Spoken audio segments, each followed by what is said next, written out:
ஏ பாய் ஒரு வழியாக தூத்துக்குடி டோல்கேட் வந்தாச்சு. எட்டயபுரம்ண்ணே. நான் அந்த சோழபுரத்துக்கு போகிறேன். அதில் இறக்கி விட்டுறேன். யாருங்க எங்கள் ஊரில் உள்ள போலீஸ்காரங்க என்ன பிடிச்சிட்டாங்க. பிடிச்சி அவங்க வந்து ஒரு ரெஸ்பெக்ட் கொடுத்து பேசுகிறது உண்மையிலே பெருமையாக இருக்கும். ரெக்கார்ட் ஆகிட்டு தான் இருக்குது. நீங்கள் தெரியுங்க. யூடியூப்பில் வருவீங்க. இல்லை என்ன டிஎஸ்எல்ஆர்லாம் கொண்டு வந்து எடுத்துகிட்டு இருக்கீங்க. லடாக்கு வந்து 50,000 வேணும். எங்கே போகும் 50,000 ரூபாய்க்கு? நம்ம சேனலை சப்ஸ்கிரைப் பண்ணிக்கோ. இதான் நம்ம சேனல் நேம். ட்ரெஸ்ஸிங் உங்களை அந்த 2K கிட்ஸ் அளவுக்கு நம்மளால வர முடியுமா?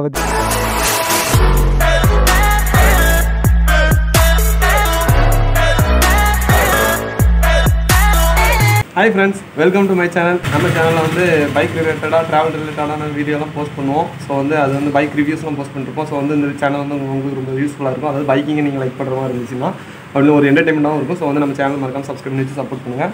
அப்புறம் நம்ம இன்றைக்கி எடுத்துக்கிற விளாக் என்னென்னு பார்த்தீங்கன்னா ஃப்ரெண்ட்ஸ், நம்ம வந்து இன்றைக்கி வந்து ரொம்ப நாளாக நம்மளோட ஒரு சப்ஸ்கிரைபர் வந்து கேட்டதுக்காக நம்ம இன்றைக்கி வந்து இந்த விளாக் எடுத்துருக்கோம். அந்த சப்ஸ்கிரைபர் வந்து நம்ம வந்து மீட் பண்ணணும் ப்ரோ. அவங்க வந்து இன்ஸ்டாகிராமில் தான் ஃபாலோ பண்ணுறோம், யூடியூப்பில் தான் பார்க்குறோம், நேரில் பார்க்கணுன்னாங்க. ஸோ வந்து இன்றைக்கி வந்து எனக்கு ஒரு ஃப்ரீ டைம் கிடச்சிருக்கு. ஸோ அவங்கள வந்து மீட் பண்ணிவிட்டு சரி இன்றைக்கி ஒரு டே வந்து ஒரு சிறப்பாக என்ஜாய் பண்ணலாம் அப்படின்ட்டு நம்ம வந்து இன்றைக்கி நான் வந்து கிளம்பிட்டோம். ஸோ வந்து அந்த சப்ஸ்கிரைபர்லாம் யார் என்னங்கிறதெல்லாம் நீங்கள் பின்னாடி பாருங்கள். இப்போ நான் வந்து இங்கேருந்து வீட்டிலேருந்து கிளம்புறேன். இப்போ நான் நேராக போயிட்டு அவங்கள மீட் பண்ணிட்டு இன்றைக்கி உள்ள ஃபுல்லாக நான் வந்து விளாக் எடுத்துருக்கேன். ஸோ வீடியோ ஸ்கிப் பண்ணாமல் எண்ட் வரைக்கும் பாருங்கள், உங்களுக்கு ரொம்ப இன்ட்ரெஸ்டிங்காக இருக்கும். ஸோ வந்து வீடியோ பார்த்துட்டு மறக்காம எப்படி இருக்குன்னு கமெண்ட் பண்ணுங்கள், சரிங்களா? சரி, ஓகே, ரொம்ப நேரம் பேசணும், நம்ம டேரெக்டாக வீடியோக்குள்ள போயிடலாம். ஃப்ரெண்ட்ஸ், ஒரு வழியாக பைக் எடுத்துகிட்டு கிளம்பியாச்சு. என்ன சொல்ல, நம்ம சப்ஸ்கிரைபரை மீட் பண்ண போகிறது நமக்கும் புதுசாக தான் இருக்குது. சரி, நம்மளே வந்து மீட் பண்ண வாங்கன்னு கூப்பிட்ருக்காங்க மதிச்சு, அதுவே வந்து ஒரு பெரிய விஷயம். ஸோ அவங்களுக்காக இன்றைக்கி நம்ம வந்து இந்த விளாகை வந்து செம்மையாக பண்ணி முடிக்கிறோம், சிறப்பாக தரமாக. அதனால் எனக்கு வந்து எப்படி சொல்ல, இது வந்து ஒரு டிஃப்ரெண்ட்டாக இருக்குது ஃப்ரெண்ட்ஸ். ஃபீலிங் எப்படி சொல்ல, ஃபீலிங் ஹாப்பினஸ். அந்த மாதிரி ஒன்றும் பெரிய செலிப்ரிட்டிலாம் கிடையாது. நம்ம ஒரு சாதாரண ஒரு சின்ன யூடியூப் சேனல் வச்சு நடத்துகிற ஒரு சாதாரண ஒரு மனுஷன் தான். ஸோ நம்மளை வந்து பார்க்கணுங்காங்கன்னா அவங்களோட ஆசையை நம்ம புரிஞ்சுக்கிட்டு நம்ம போகிறோம். மற்றபடி இதில் வேறு எந்த நோக்கமுமே கிடையாது. ஸோ வந்து அவங்க வந்து நம்மளை பார்க்கணுங்காங்கன்னா அவங்களுக்கு நம்மளை அந்தளவுக்கு பிடிச்சிருக்கு. ஸோ அவங்களுக்கு நம்மளால் முடிஞ்சது, நம்ம ஒரு டைம் இருக்குது, அவங்கள போய் பார்த்துட்டு அவங்க கூட இருந்தோன்னா அவங்களுக்கு ஒரு சந்தோஷமாக இருக்கும். ஸோ அவங்க லைஃப்பில் நம்ம ஒரு மோட்டிவேட்டராக இருப்போம். ஸோ அதுக்காக தான் நம்ம கிளம்பி மெயினாக மெனக்கெட்டு போகிறோம். நம்ம வண்டிக்கு வந்து ஏர் மட்டும் செக் பண்ண வேண்டியது இருக்குது. ஏர் செக் பண்ணிட்டு நேராக நம்ம வந்து போயிட்டே இருக்க வேண்டியதான். பெட்ரோல் இருக்குது, போயிட்டு வந்துடும் நினைக்கிறேன். போகிற இடம் கொஞ்சம் தூரம் தான். எந்த இடங்கிறதுலாம் உங்களுக்கு பேக் டு பேக் வீடியோஸில் நான் வந்து காமிக்கிறேன். ஸோ அதனால் வந்து வீடியோவை எண்டு வரைக்கும் பாருங்கள், அப்போ தான் உங்களுக்கும் இன்ட்ரெஸ்டிங்காக இருக்கும். ஆஹா, நம்ம கொஞ்சம் பைத்தியக்காரமாக தான் இருக்குமோ, யூடியூபர்னால் அப்படி தான் இருக்கும். இல்லை, கொஞ்சம் பப்ளிக் ரியாக்ஷன்லாம் கொஞ்சம் வெறித்தனமாக இருக்குது ஃப்ரெண்ட்ஸ். கொஞ்சம் நமக்கு ஒரு ஷையாக இருக்குது. என்ன செய்ய, எங்கள் ஊரில் இந்த மாதிரிலாம் சுற்றுறது கொஞ்சம் வந்து டிஃப்ரெண்ட்டாக தான் எல்லாருக்கும் தெரியும். ஃப்யூச்சரில் வந்து எல்லாருக்கும் பழகிறோம். ஃப்யூச்சரில் வந்து நிறையா மோட்டோ விளாகர்ஸ் நம்ம ஏரியாவிலே வரலாம், பெரிய பெரிய யூடியூபர்ஸ்லாம் வர வாய்ப்பு இருக்குது. ஸோ வந்து அப்போ வந்து இது எல்லாருக்கும் பழகிறோம். ஸோ இப்போ புதுசாக இருக்கும். எந்த ஒரு விஷயமே ஃபஸ்ட்டு வந்து ஒருத்தர் பண்ணும்போது புதுசாக தானே இருக்கும். ஸோ அதெல்லாம் நினச்சி நம்ம ஃபீல் பண்ணக்கூடாது. நம்ம பாட்டு நம்ம லைஃப்பை பார்த்து போயிட்டே இருக்கணும். 29 யார் பிடிச்சிட வேண்டி தான். எப்பாடா வெயில் வேறு லெவல். நம்ம வந்து ரெயின் கோட்டை வந்து ரைடிங் ஜாக்கெட் மாதிரி போட்டு படம் போடுறோம். என்னைக்கு இது வந்து எல்லாருக்கும் தெரிய போதோ. பேசலாம் எப்படின்னா. ஆமாம், அது கேமரா ஓடிட்டு தான் இருக்குது. ஆமாம் தெரியும், இருங்க ரெக்கார்ட் ஆகுதான்னு பார்ப்போம். ரெக்கார்ட் ஆகிட்டு தான் இருக்குது, நீங்கள் தெரியுங்க. யூடியூப்பில் வருவீங்க. தெரியும். இதில் இருந்து நம்ம எடிட் பண்ணி யூடியூப்பில் போட்டுடலாம். அந்த காமிக்கிறேன். இப்போ உடனே வராது, ஆனால் பரவாயில்ல தான் வரும். இப்போ நான் மற்ற இதை காமிக்கிறேண்ணே. ஜாக்கனே எடுத்த வீடியோஸ் வரும். அன்றைக்கி வந்து உங்கள் பல்கில் வந்து நீங்கள் யாரும் இல்லைன்னு அந்த பல்கில் போட்டேன். இதில் வரும். உங்கள் பல்கில் அன்றைக்கி தூங்கிட்டு இருந்தாங்கன்ட்டு அங்கே போயிட்டேன். மரண் படம் தான் இருக்குல்ல. எப்படி இந்த இப்போ இன்றைக்கி எடுத்துருக்கலாம், இதை போட்டு விட்ருவோம், அவ்வளோதானே. சரியா? நம்ம சேனல்லேயும் அடிங்க வந்துடும் யூடியூப்பில். இந்த இருக்கலாம், இந்த நேம் அடிங்க, மேலே இருக்கா, அப்படியே அடிங்க வந்துடும். சரியா ஃப்ரெண்ட்ஸ்? இப்போ வேறு லெவல் ஆகிப்போச்சு ஃப்ரெண்ட்ஸ். இப்போ பார்த்தீங்கன்னா ஒரு பதட்டம் ஆகிட்டு எனக்கு. சரி, எங்கள் ஊரில் உள்ள போலீஸ்காரங்க என்னை பிடிச்சிட்டாங்க. அவங்க பிடிச்சி வந்து எங்கே போகிறீங்க, என்ன இது, என்ன கேமராலாம் மாட்டிட்டு போகிறீங்க அப்படி இப்படின்னு கேட்டாங்க. ஸோ நான் கொஞ்சம் பதறிட்டேன். ஐயோ எதுவும் சொல்லுவாங்களோ வைப்பாங்களோ அப்படின்ட்டு. ஆனால் வந்து அவங்க வந்து உண்மையிலே நம்மளை வந்து என்கரேஜ் தான் பண்ணாங்க. உண்மையில ரொம்ப வேறு லெவலில் இருக்குது ஃப்ரெண்ட்ஸ். உண்மையிலே ரொம்ப பெரிய விஷயமா இருக்குது. நினச்சி கூட பார்க்கல. நான் நம்ம ஏரியெல்லாம் இந்த மாதிரி போனால் ஏதாவது சொல்லுவாங்களோ அப்படின்னு நினச்சேன். சரி, அவங்க அந்த மாதிரி எதுவுமே சொல்லலை. சரி பார்த்து போயிட்டு வாங்க அப்படின்னு சொல்லி முடிச்சிட்டாங்க. ஸோ வந்து கொஞ்சம் தான் வீடியோ எடுக்க முடிஞ்சிச்சு அவங்க கூட பேசுனது. பட் வாய்ஸ் வந்து தெளிவாக கேட்டிருக்குமான்னு தெரியல. ஸோ நான் சும்மா அவங்ககிட்ட பேசின மட்டும் நான் அவங்களுக்கு வீடியோ எடுத்து போட்டு விட்றேன். அதே பார்த்துக்கோங்க. அவங்க நம்ம ஹெல்மெட்டை மாட்டி சவுண்ட் சிஸ்டம் எப்படி இருக்குன்னு பார்த்தாங்க. உண்மையில் வேறு லெவலில் இருக்குது அப்படின்னு சொல்லிட்டாங்க. உண்மையில ஃப்ரெண்ட்ஸ் ரொம்ப சந்தோஷமாக இருக்குது, ரொம்ப பெருமையாக இருக்குது. எப்படின்னா சார் நம்ம ஏரியாவில் நம்ம இந்த அளவுக்கு நமக்கு சப்போர்ட் பண்ணுறாங்கன்னா உண்மையில ரொம்ப பெரிய விஷயம் தான் ஃப்ரெண்ட்ஸ். நான் வந்து பிடிச்சிட்டு என்ன வீடியோ எடுத்துகிட்டு போகிறீங்க, எதுவும் என்ன பண்ணுறீங்க அப்படின்னு சொல்லி கேட்பாங்கன்னு நினச்சேன். உண்மையில் அவங்க என்ன பண்ணுறோம் அப்படிங்கிறத பொறுமையாக கேட்டாங்க. நமக்கு தான் கொஞ்சம் பதட்டத்தில் கையெல்லாம் ஆட ஆரம்பிச்சிட்டு. ஏன்னா சிவரிங் எப்படின்னா நம்ம எதுவும் பண்ணுறோன்னு தப்பு பண்ணுறோன்னு நினச்சிட்டாங்களோ அப்படிங்கிற மாதிரி ஒரு எண்ணம் தான். ஸோ வந்து அப்படி எதாவது நாங்கள் நினைக்க மாட்டோம் அப்படிங்கிறதுக்கு அவங்க ஒரு உதாரணமாக இருந்தாங்க. ஸோ ரொம்ப பெருமையாக இருக்குது. இந்த ஒயர் போதில்ல உள்ள பாட்டு கேட்கும். ஆமாம், அதான் கேட்குறேன். இப்படி பாட்டு கேட்கும். உள்ள ப்ளூடூத் கனெக்ட் பண்ணியிருப்பேன். மொபைலை வந்து இதில் கனெக்ட் பண்ணிடலாம். இதில் வந்து இப்போ ஸ்பீக்கர் இருந்தால் இருக்குல்ல, இதுக்குள்ளே இருக்கும். அப்போ தண்ணி படாமல் பார்த்துக்கணுமா? தண்ணி பட்டாலும் வாட்டர் ப்ரூஃப் தான். ஸ்பீக்கர் வாட்டர் ப்ரூஃப் தான், பிரச்சனை கிடையாது. தண்ணி மோஸ்ட்லி படாது. நம்ம இப்படி போகும்போது உள்ள ஹெல்மெட்டுக்குள்ளே தண்ணி வராது. இப்படி வச்சுருந்து வந்தால் மட்டும்தான் வரும். மழை பெய்யுமே எடுத்து கையில் வச்சுக்கலாம். இல்லை இது நான் அட்டாச்சே பண்ண முடியாது. கேமரா மொபைல் நான் எடுக்க மாட்டேன். Camera water proof. நமக்கு டயர்டான மட்டும் நம்ம கலந்துக்கணும். இல்லை அட்டாச் எல்லாமே ஹெல்மெட்டோட தனியாக உள்ளே வந்து ப்ரொவிஷன் மட்டும் கொடுத்துருப்பாங்க சார். அதில் வந்து நம்ம அட்டாச் பண்ணணும். அட்டாச் பண்ணி ப்ளூடூத்தில் மொபைலில் கனெக்ட் பண்ணிட்டோம்னா அவ்வளோ. நம்ம ப்ளூடூத் ஸ்பீக்கர் போட்டிருக்கீங்களா, இதே கான்செப்ட் சேம். ஆட்டோமேட்டிக்காக கால் அட்டன் இருக்கும்.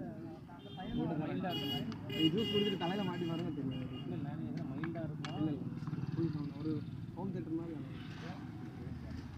ஃப்ரெண்ட்ஸ் இப்போ பார்த்தீங்கன்னா நம்ம வந்து போலீஸ் வந்து நம்மக்கிட்ட வந்து அவங்க வந்து ஸ்பீக்கர் எப்படி ஒர்க் ஆகுன்னு கேட்டிருக்காங்க. ஸோ அதை தான் நம்ம இப்போ பார்த்துட்ருக்கோம். ஸோ வந்து ப்ளூடூத்தில் கனெக்ட் பண்ணி அவங்களுக்கு சாங்கை போட்டு காமிச்சிடலாம். ஒரே சஸ்பென்ஸாக இருக்குது. நம்மளை பிடிச்சி அவங்க வந்து ஒரு ரெஸ்பெக்ட் கொடுத்து பேசுகிறது உண்மையிலே பெருமையாக இருக்குது ஃப்ரெண்ட்ஸ். வேறு லெவல். என்ன சொல்லுங்கண்ணா, புரியலை. இங்கே தான் லோக்கல் தான். சும்மா ஒரு ரைடு போனேன், சும்மா கோயில்பட்டி வரைக்கும். நம்ம சப்ஸ்கிரைபர் ஒரு 2-3 பேர் கூப்பிட்டாங்க. சரி அவங்கள பார்க்க போகணும் அப்படி கிளம்பியாச்சு. அப்போ சேர் பிடிச்சி இது என்ன ஹெல்மெட் அப்படின்னு சொல்லி கேட்டுட்ருக்காங்க. லடாக்கெலாம் கிளம்பல. லடாக்கு வந்து 50,000 வேணும். எங்கே போகும் 50,000 ரூபாய்க்கு? ஆமாம் அது போகிறாங்கண்ணே. நம்ம வந்து குரூப் ரைடு பண்ணால் செட் ஆகாதுண்ணா. நம்மளோட கம்ஃபர்ட் எதுவுமே இருக்காது. தனியாக போகணுன்னு வச்சுக்கோங்களேன், நினச்ச இடத்துல நிற்கலாம், நினச்சதை சாப்பிட்லாம், அந்த மாதிரி இருக்கும். இந்த அவங்கள்ட்ட இது மட்டும் காமிச்சிட்டு வந்துடுறேன். இப்படி பின்னாடி இந்த இடத்துல தான் அமுக்குங்க, அப்போ தான் உள்ளே இறங்கும். உள்ள டைட்டாக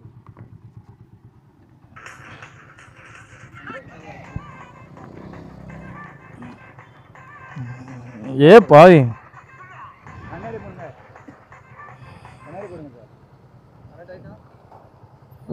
ஃபஸ்ட்டு ஓடிச்சு, இப்போ ஆஃப் ஆயிடுச்சு.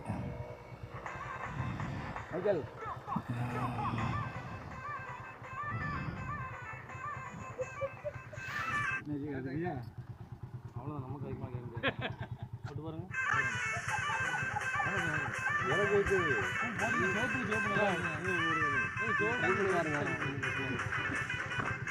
நல்லா இருக்குதா?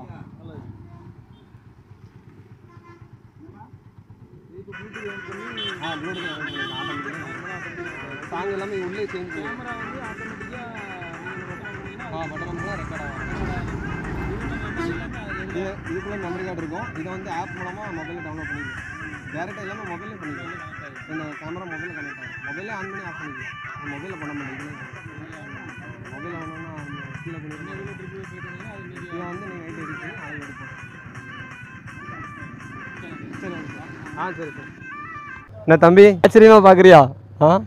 என்ன தம்பி வரட்டுமா? பார்ப்போம்.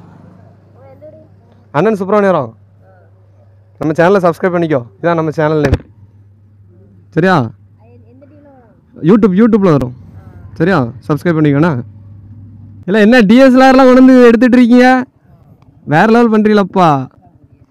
நம்ம வந்து ரெயின் கோட்டை போட்டுட்டு ரைடிங் ஜாக்கெட்டுன்னு படம் போடுறோம். நீங்கள் என்ன ஃபோட்டோ ஷூட்டுக்கு வந்தாச்சா? அப்படியா? யார் கேமரா? ஓ அதனால் இந்த ரோடுக்கு வந்துட்டீங்களோ? அங்கே அந்த இதில் போ, விகாசா ஸ்கூல் ரோடுக்கு போ. இங்கே ரஷ்ஷாக இருக்கும். ட்ரெஸ்ஸிங் உங்களை இந்த 2K கிட்ஸ் அளவுக்கு நம்மளால வர முடியுமா? பற்றியா தனியாக தெரியலப்பா. நம்ம அப்படியா டம் ஏதோ ஒரு ரெயின் கோட்டை போட்டுட்டு ரைடர் மாதிரி படம் போடுறோம். ரைடிங் ஜாக்கெட் வாங்க வழி இல்லாமல். சும்மா கோயில்பேட்டில் நம்ம சப்ஸ்கிரைபர் ஒரு 2 பேர் பார்க்க வாங்க, நாங்கள் அவனுங்களை பார்க்க போயிட்டுருக்கேன். பற்றியா நம்ம எந்த அளவுக்கு ஆகிட்டோன்னு. வச்சுருக்குது 600 சப்ஸ்கிரைபரு. இதில் படம் வேறு நமக்கு. அதான் சரி நேரம் போலன்னு அப்படி கிளம்பி போயிட்டுருக்கேன். கரெக்டு தானா? அவுட்புட் நல்லா இருக்கா டிஎஸ்எல்ஆர்? இன்னைக்கு கிளைமேட் ரொம்ப வெயிலெல்லாம் இருக்குது. ஓகே தான். நீ வந்து ஃபோட்டோ ஷூட்டுக்கு டார்க் கலர் போட்டு வரணும். கலர்ஃபுல்லாக வரணும். நீ ஆனால் உன் வண்டிக்காக நீ ஒயிட்டாக வந்தியோ அந்த இருக்கு பற்றி எந்த மாதிரி இருந்தால் கொஞ்சம் பவர்ஃபுல்லாக இருக்கும். இப்போ மேலே நீ வந்து ஒரு ஆரஞ்சு க்ரீனு டார்க்காக போட்டு தானே நல்லாயிருக்கும். இது சீனாக இருக்குது. எங்கே எடுத்தது இது? யார் நீ தானே? அது பெரிய ஆள் மாதிரி இருக்குது. அதானே கேட்டேன். நம்ம செல்லு தான் மொக்கையாக இருக்கும். ஆள் வெளியே தான் அவுட்லுக்கு நல்லாயிருக்கும். செல்லு மொக்கை. சாதா ரியல்மி. இன்னைக்கு நாளைக்கு லீவ் தான். நைட்டு தான் நம்ம சேனலுக்கு வேலை. பகலில் நம்ம விளாகர் யூடியூபர், நைட்டு வந்து லேபர். சரி, அடுத்து உங்கள் 2 பேர் பைக்கையும் தான் ரிவ்யூ போடணும் நம்ம சேனலில் வார நாள். ஆமாம், கேடிஎம் வாஸ் V3 அப்படி போட வேண்டியதான். ட்ராக்கு போட்டாலாம் அங்கே விளங்குமா? உளுந்து கிடக்கிறக்கா அண்ட் அது வந்து இப்போ அவனை பெரிய யூடியூபர் போட்டு போவானுங்க. நம்ம வந்து மினி யூடியூபர். நம்ம வந்து இப்படி நடக்கிறது, நிற்கிறது, டயர் நல்லா இருக்கா, குவாலிட்டி நல்லா இருக்கா, இன்ஜின் நல்லா இருக்கா, மைலேஜ் எவ்வளோ, மைலேஜ் டெஸ்ட் கூட நம்ம பண்ணுற அளவுக்கு நம்ம தகுதி கிடையாது. அதுக்கு 200 பெட்ரோல் செலவாகும். நீ இந்த ரோட்டில் நீங்கள் ஃபோட்டோ எடுக்கிற கண்டிப்பாக நேரம் ஆகும். இந்த ரோட்டில் ஏதாவது ஒரு 2 ஸ்டில் மட்டும் டக்குன்னு எடுத்துகிட்டு ஓடிடுங்க. வேறு இடத்த பிடிங்க. அப்படின்னா வந்து எடுக்க நிறையா இருக்கும். ஏன் மச்சானா மாப்பிள்ளையா? அது வந்து ரிலேட்டிவ் மொத்தத்தில் என் சொந்தக்காரனை பார்த்துட்டு கிளம்பியாச்சு. சரி, ஆக்சுவலாக 11 மணிக்கு வீட்டிலேருந்து கிளம்புனேன். நான் எப்போதான் சப்ஸ்கிரைபரை போய் பார்க்க போகிறேன்னு தெரியல. ஆனால் இன்றைக்கி நல்ல நேரமாக இருக்குது போல். ஒவ்வொரு கண்டென்ட்டாக சிக்குது. பார்ப்போம் எதெல்லாம் எடிட் பண்ணி எப்படி எப்படிலாம் போடுவோம், எதெல்லாம் ஒழுங்காக ரெக்கார்ட் ஆகிருக்கு, எதெல்லாம் ஆவலங்கிறது எல்லாத்தையும் பார்ப்போம். ஒரு வழியாக தூத்துக்குடி டோல்கேட் வந்தாச்சு. என்னடா சப்ஸ்கிரைபரை மீட் பண்ணுறேன்ட்டு ரொம்ப தூரம் போயிட்டுருக்கானேன்னு பார்க்காதீங்க. நம்ம போகிற இடம் இன்னும் கொஞ்சம் தூரம் தான். ஒரு சம்திங் கிலோமீட்டர்னு வச்சுக்கோங்களேன். அதுக்குள்ளே நம்ம சப்ஸ்கிரைபர் மீட் பண்ணுற இடம் வந்து வந்துடும். ஸோ அதான் நம்ம போயிட்டுருக்கோம். இப்போ வந்து எதுக்காக இதில் வச்சு விளாக் ஆன் பண்ணோன்னா, சரி கொஞ்ச நேரம் உங்ககிட்ட ஏதாச்சும் பேசலாமே அப்படிங்கிறக்காக தான். ஏன்னா வந்து ரொம்ப மைண்டுக்குள்ள ஒன்று ஓடிக்கிட்டே இருக்குது ஃப்ரெண்ட்ஸ். சரி, அதை உங்ககிட்ட ஷேர் பண்ணுவோமே அப்படின்னு தான் வந்து வந்தேன். அதாவது எப்படின்னா, சரி பல்க்லேருந்து வெளியே வரும்போது அவங்க நிப்பாட்டும் போது எனக்கு உண்மையில் போலீஸ் என்னை நிப்பாட்டும் போது ரொம்ப பயமாக இருந்துச்சு. சரி ஐயோ என்னாச்சு, அவ்வளோதான் முடிஞ்சு வண்டியோட தூக்கி உள்ளே வச்சுருவாங்க அப்படின்னு நினச்சேன் வீடியோ எடுத்துகிட்டு போகிறதுக்கு. பட் வந்து அவங்க பேசின விதம் வந்து எனக்கு ரொம்ப பிடிச்சிருந்துச்சி. அதுவும் நம்ம ஹெல்மெட்டை வாங்கி போட்டு பார்த்து உண்மையில் நல்லா இருக்குன்னு அவங்க ஒரு என்கரேஜ் பண்ணாங்க. அதுவும் நான் ஃபஸ்ட்டு சார் கிளம்பட்டுமா சார், நான் இல்லை எதுவும் அவசரமாக கொஞ்சம் இருங்க அப்படின்னு, நான் ஜூஸ் குடிச்சிக்கிறேன் அப்படின்னு சொல்லிட்டு குடிச்சு முடிச்சுட்டு கொஞ்சம் ஹெல்மெட் தாங்க போட்டு பார்த்துக்கிறேன் அப்படின்னு சொல்லி கேட்டாங்க. உண்மையில் அது ரொம்ப பெருமையாக இருக்குது. ஒரு மகிழ்ச்சியான தருணம். உண்மையில் நினச்சி கூட பார்க்கல அதெல்லாம் நடக்கும்ட்டு. ஸோ அது நடந்தது உண்மையில் ஒரு பெரிய விஷயம். ஸோ இன்றைக்கி நம்ம ஏதோ ரொம்ப வந்து புண்ணியம் பண்ணியிருக்கோம்னு நினைக்கிறேன். ஸோ நடந்ததெல்லாம் அப்படி தான் இருக்குது. சரி, வாழ்க்கையில் வந்து நம்ம எதிர்பார்க்காதெல்லாம் நடக்கிறதா தான் நம்ம வாழ்க்கையும் சுவாரஸ்யமாக இருக்கும். ஸோ அதுக்கு வந்து இது ஒரு உதாரணமாக நான் வந்து எடுத்துக்கிறேன். சார் நான் இப்போ வந்து அடுத்து வந்து குறுக்கு சாலை நோக்கி போயிட்டுருக்கேன். சரி போயிட்டு நான் உங்களுக்கு வந்து அடுத்து வந்து பேசுகிறேன். எட்டயபுரம்ண்ணே, நான் அந்த சோழபுரத்துக்கு போகிறேன். அதில் இறக்கி விட்டுறேண்ணே. யாருங்க? உட்காண்டிங்களா? சரி. நான் அந்த ஒரு ஃப்ரெண்டு வீட்டுக்கு போகிறேண்ணே. உட்காந்துட்டீங்களா? சரி. ஆமாம், சரியாக சுட தான் செய்யும். என்ன செய்ய, அது நைட்டு லேட் ஆகணுன்னு இது போட்டு வந்தாச்சு, வேறு ஒன்றும் இல்லை. அது ரொம்ப தூரத்துலேருந்து வரணுன்னு அது போட்டாச்சுண்ணே. ஸோ தேங்க்ஸ்ண்ணே, பார்ப்பேன். ரைட். ஒரு அண்ணனுக்கு வந்து லிஃப்ட்டு கொடுத்தாச்சு. அவங்க வந்து இடையில மறைச்சி ஏறினாங்க. பட் வந்து அவங்க வந்து கேட்ட இடம் வந்து இன்னும் கொஞ்சம் தள்ளி கேட்டாங்க, ஒரு 10 கிலோமீட்டர் தள்ளி. நான் வந்து இதில் திரும்பிடுவேனான்னு சொன்னேன். ஸோ அப்போ ஓகே இதில் இறக்கி விட்ருங்கன்னாங்க. இறங்கிட்டாங்க. ஸோ அவங்கள இறக்கி விட்டு நம்ம மறுபடியும் வந்து சப்ஸ்கிரைபர் ஏரியாவை நோக்கி போயிட்டுருக்கோம். இன்னும் இதுலேருந்து நம்ம சப்ஸ்கிரைபர் கால் பண்ணணும். ஏன்னா இப்போ இதுக்கப்புறம் எவ்வளோ தூரம் போகணுன்னு தெரில. நான் கால் பண்ணி பார்க்குறேன். சப்ஸ்கிரைபருக்கு கால் பண்ணி முடிச்சாச்சு. சப்ஸ்கிரைபர் வந்து இப்போ நீங்கள் இங்கே வெயிட் பண்ணுங்கள், நான் இப்போ உங்களை வந்து கூப்பிட்டு போகிறேன்னு சொல்லியிருக்காங்க. ஸோ வந்து நம்ம அதனால் அது வரைக்கும் இங்கே வெயிட் பண்ணுவோம். அப்பாடா, கொஞ்சம் நேரம் மொபைல் யூஸ் பண்ணுவோம். வெயில் வேறு லெவலில் இருந்துச்சு. இப்போ வந்து இந்த நிழலில் நின்னோடனே ரொம்ப வந்து சந்தோஷமாக இருக்குது. ஹெல்மெட்டை கலத்தி வைக்க வேண்டாமான்னு பார்த்துட்ருக்கேன். ஸோ அப்படியே இருப்போம்.